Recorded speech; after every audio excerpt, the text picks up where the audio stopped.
A Quiet Place Part 2 picks up right where the first leaves off. With their farmhouse in ruins, the surviving Abbots head out into the wider world, discovering that not everyone is taken to the apocalypse as gracefully as they have. Let's break down the ending of A Quiet Place Part 2.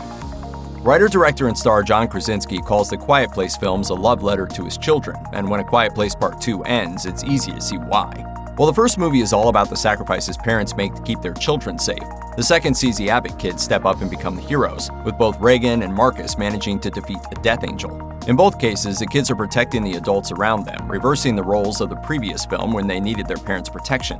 Both of their victories also show how their experiences in the harsh, post-apocalyptic world have changed them, and not necessarily for the better. Most importantly, though, these are two moments of huge personal growth. For Marcus, who is somehow even more anxious in A Quiet Place Part 2 than he was in the first movie, his killing of a death angel is when he finally overcomes his fears and stands up for himself. For Reagan, it marks the end of her quest. She's done her part to save the world, honoring her father's memory in the process. The most important character in A Quiet Place Part 2 may be one who's already dead. Lee Abbot, played by Krasinski, sacrificed himself in order to save his family in the first movie, and his legacy looms large over the sequel. Lee taught Marcus the skills the boy uses to survive the movie's climax. Reagan embarked on her journey to find the radio tower because, as she says, it's what Lee would have done. That's why the opening flashback in A Quiet Place Part 2 is more than an excuse to give Krasinski some screen time. Sure, it's fun to see how everything started, and the opening invasion is full of exciting set pieces. It's not just fan service, though. Lee is central to both Reagan and Marcus's arcs, so having him appear in the beginning makes the ending hit a lot harder. While the first movie showed that Lee could be obsessive and hard-headed, his portrayal in Part 2 is overwhelmingly positive. He's a good father, a nice neighbor, and a well-liked member of the community. Showing up late to a Little League game seems to be his only flaw. In this case, that's okay. This time, Reagan, Marcus, and Evelyn are dealing with Lee's memory, not the actual man. It only makes sense that we see an idealized version of him, too. Lee is also central to the story of Emmett, the Abbot's former neighbor who is holed up in the old steel mill. Emmett is everything that Lee isn't. Instead of sacrificing himself to save his family, Emmett watched his wife and children die. While the Abbotts tried to make life on the farm feel as normal as possible, Emmett trades comfort for survival. Lee sought out other survivors. Emmett argues that anyone who's still alive isn't to be trusted. I don't know why you came all the way up here. There's nothing left. The contrast between Lee and Emmett becomes even more pronounced when Emmett reluctantly agrees to accompany Reagan on her trip to the radio tower, essentially becoming a surrogate father figure to the young girl. Despite his gruff and at times paranoid exterior, Emmett is a good man, and the journey changes him. He forges a real bond with Reagan, even using the limited amount of sign language he knows to protect her from danger. Once he and Reagan reach the island, Emmett discovers that, much to his surprise, good people can still thrive in this world. When the monster attacks, Emmett pulls moves straight from Lee's playbook, putting himself in harm's way to save others. He draws the monster's attention away from the community by driving the truck, and puts himself in harm's way to protect Reagan at the radio station. Emmett will never take Lee's place, but by the end of the film, he's beginning to follow his old friend's example, and the world is better off for it. A Quiet Place Part 2 expands on the world of the first movie by explaining the monster's origins. Yes, they're from space, and also showing how different communities have reacted to the apocalypse beyond the Abbot's farm. It's such an inspired sequel. The world expands in this one because they have to venture out. For Krasinski, who wrote the screenplay for A Quiet Place Part 2 on his own, this presents a conundrum. Despite the wide-open cornfields and airy feel of the Abbot's homestead, the first Quiet Place movie really takes after films like Alien and John Carpenter's The Thing, which trap their heroes in a confined space with a deadly paranoia-inducing monster.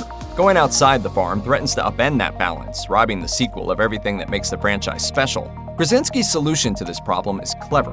While the world gets larger in A Quiet Place Part 2, the action itself moves into increasingly small spaces. The opening flashback consumes an entire town.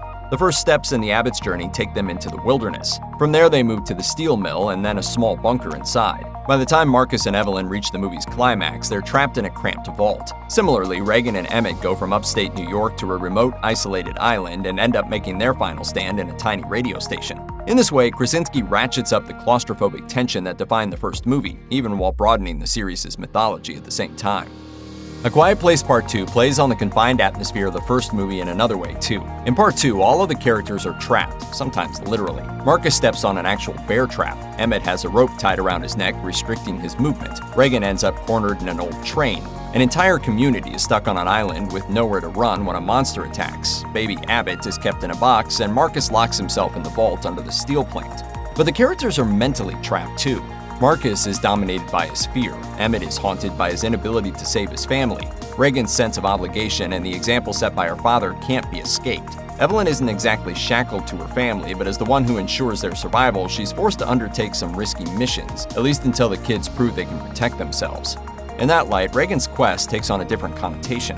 Killing the monsters isn't the goal, it's a means to an end. Reagan's real mission revolves around freedom, the freedom to live a normal life and to escape the terror that's plagued them since the alien attack began. A Quiet Place Part 2 ends on an image of hope. Reagan's implant dangling from the radio station microphone, its disruptive signal being broadcast to people all over America's East Coast. And yet, while this is clearly supposed to be a sign of positive things to come, A Quiet Place Part 2 proves time and again that safety is an illusion. And that's without taking into account the problems with Reagan's plan. Are people really going to be listening to the radio without headphones in a world where sound attracts monsters? If not, how will they ever realize that the random screeching coming over the airwaves is the key to their survival? These are real questions, but to be fair, neither Quiet Place movie is perfect when it comes to plot logic. While A Quiet Place Part 2 greatly expands our understanding of the post-apocalyptic world, there are a number of questions that remain when the credits begin. Narratively, it's probably for the best that these movies don't delve into the larger socio-political implications of the invasion, but there are still things we want to know about our characters that the film simply doesn't answer. Mainly, what do Reagan and Emmett do now? Do they return to the steel plant and reunite with the rest of the Abbott family, or do they wait for Evelyn, Marcus, and the baby to come to them? What is the state of the island community now that it has been attacked by a monster and many of its residents are dead? Will life continue there like it did before, or is that refuge gone? As mentioned before, it's also not clear exactly how Reagan's plan is going to pan out either. It feels like there are a few more steps that need to be taken before the monsters are in real trouble. Finally, after 2 movies, are we ever going to learn that baby's name? If A Quiet Place Part 2 performs well at the box office, a sequel seems almost guaranteed. What's less obvious is whether or not the Abbotts will return. On top of the husband and wife team at the head of the series maybe being ready to move on, it kind of feels like the Abbotts' story is over. It's not clear how much room for growth they have left. The alien invasion was a global event, though, and there are plenty of other locations where people are probably still struggling to survive. What do things look like in different climates or other countries? And what would this world look like years down the line? Abbotts or no Abbotts, the Quiet Place movies thrive on being stories about everyday people. Stick to that core, and the franchise could run for a very long time. Check out one of our newest videos right here. Plus, even more Looper videos about your favorite movies and TV shows are coming soon.